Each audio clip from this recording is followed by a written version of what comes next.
बहुत समय पहले की बात है। हिमालय के किनारे एक छोटा सा गांव था, चंदनपुर। यहाँ के लोग बड़े ही शांत और मेहनती थे। गांव की मिट्टी से खुशबू आती थी और हर सुबह मोर के बोलने से दिन की शुरुआत होती थी। एक दिन सुबह सुबह लोगों ने देखा कि गांव के चौक में एक अजीब सी बकरी बांधी हुई है। ना उसके गले में कोई रस्सी थी, ना आसपास कोई आदमी। लेकिन सबसे अजीब बात ये थी कि उस बकरी का रंग बदल रहा था, कभी लाल, कभी नीला, कभी सोना सा चमकता हुआ। अरे ये तो जादुई लगती है, मुन्ना, गांव का सबसे चंचल लड़का, चिल्लाकर बोला। लोग इकट्ठे होने लगे। गांव के बुढ़े बाबा रामलाल ने आंखें निचोड़कर देखा। ऐसे रंग बदलने वाली बकरी मैंने जिंदगी में कभी नहीं देखी। कहीं ये किसी जादूगर की तो नहीं? उसी वक्त बकरी ने एक लंबे सांस जैसा महका और जमीन पर एक छोटी सी चमकदार चिंगारी छूट गई। जमीन से एक पौधा निकल आया और कुछ ही देर में एक सोना का सेब उस पर उग गया। लोग तो हैरान हो गए। जादुई बकरी सोना उगा रही है, कोई चिल्लाया। गांव के मुखिया लाला दीनानाथ ने तुरंत फैसला किया, इस बकरी का ध्यान रखना होगा, ये हमारे गांव की दौलत बन सकती है। लेकिन सब कुछ उतना आसान नहीं था। उस रात जब सब सो रहे थे, एक छाया गांव में छुपके से आई। उसके हाथ में एक लंबी छड़ी थी और आंखों में लाल चिंगारी। उसने धीरे से बकरी की तरफ हाथ बढ़ाया, पर जैसे ही उसने बकरी को छूने की कोशिश की, एक तेज बिजली चमकी और उस आदमी को पीछे गिरा दिया। वो भयानक छाया झटके से उठी और गुस्से से बोला, ये सिर्फ मेरी बकरी है, तुम सबने इसे छूना तो। बकरी ने फिर से मह किया और छाया गायब हो गई। सुबह जब लोगों ने ये सब सुना, सब डर गए। गांव में चर्चा होने लगी, ये बकरी किसकी है, कौन था वो आदमी, और क्या सच में ये बकरी किसी बड़े राज को छुपा रही है? मुन्ना ने फैसला किया, मैं इस बकरी के राज का पता लगाऊंगा। मुन्ना ने अगले दिन सुबह ही अपना छोटा सा झोला तैयार किया। उसने थोड़ा सा खाना, एक लोटा पानी और अपनी प्यारी बिल्ली गिल्लू को भी साथ ले लिया। जब वो बकरी के पास गया तो उसने देखा कि बकरी उसी जगह थी, लेकिन उसकी आंखों में कुछ अलग सी चमक थी, जैसे वो किसी बात का इंतजार कर रही हो। चलो हम दोनों मिलकर तुम्हारे राज का पता लगाएंगे, मुन्ना ने कहा। बकरी ने एक बार फिर मह किया और इस बार जमीन पर एक छोटी सी ढूंढ उठी। जब ढूंढ हट गई तो नीचे से एक पत्थर का चकोर दरवाजा निकला, जिसमें 4 अलग अलग रंग के चिन्ह बने, दलाल, नीला, हरा और सुनहरा। ये क्या है? मुन्ना हैरान हो गया। क्या ये किसी गुप्त जगह का दरवाजा है? बकरी ने अपना सिंग एक सुनहरे चिन्ह पर रखा। तुरंत एक हल्की सी धड़कन जैसे आवाज आई और दरवाजा धीरे धीरे खुलने लगा। अंदर अंधेरा था, पर बकरी के चरणों से एक प्रकाश निकला जो रास्ते को रोशन कर रहा था। मुन्ना ने हिम्मत जुटी और अंदर चला गया। गिल्लू उसके कंधे पर चढ़ गया। जैसे ही वो कुछ कदम आगे बढ़े, एक पुराना पत्थर का मीनार सामने आया, जिसमें लिखा था, जो सत्या का विश्वास करे वही इस यात्रा में टिक सके।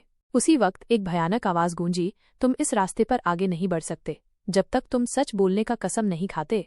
मुन्ना ने थोड़ा डर के बावजूद बोला, मैं हमेशा सच बोलूंगा और किसी को दुख नहीं पहुंचाऊंगा।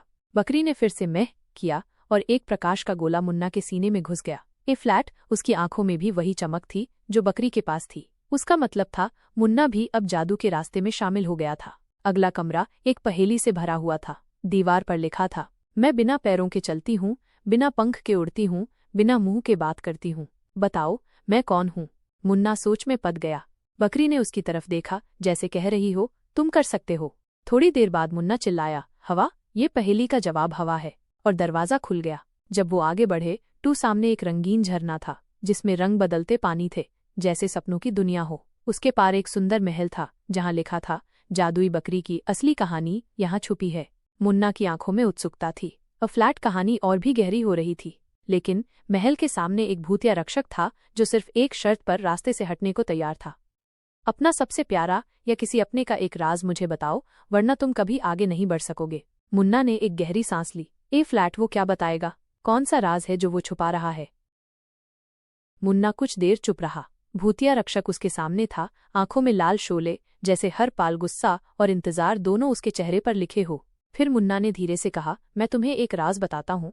मैं अक्सर लोगों के सामने हंस लेता हूँ, पर अंदर से मुझे अक्सर लगता है कि मैं अकेला हूँ। सब कहते हैं मैं मजाकिया हूँ, पर मेरे दिल में कई बार दर्द छुपा होता है।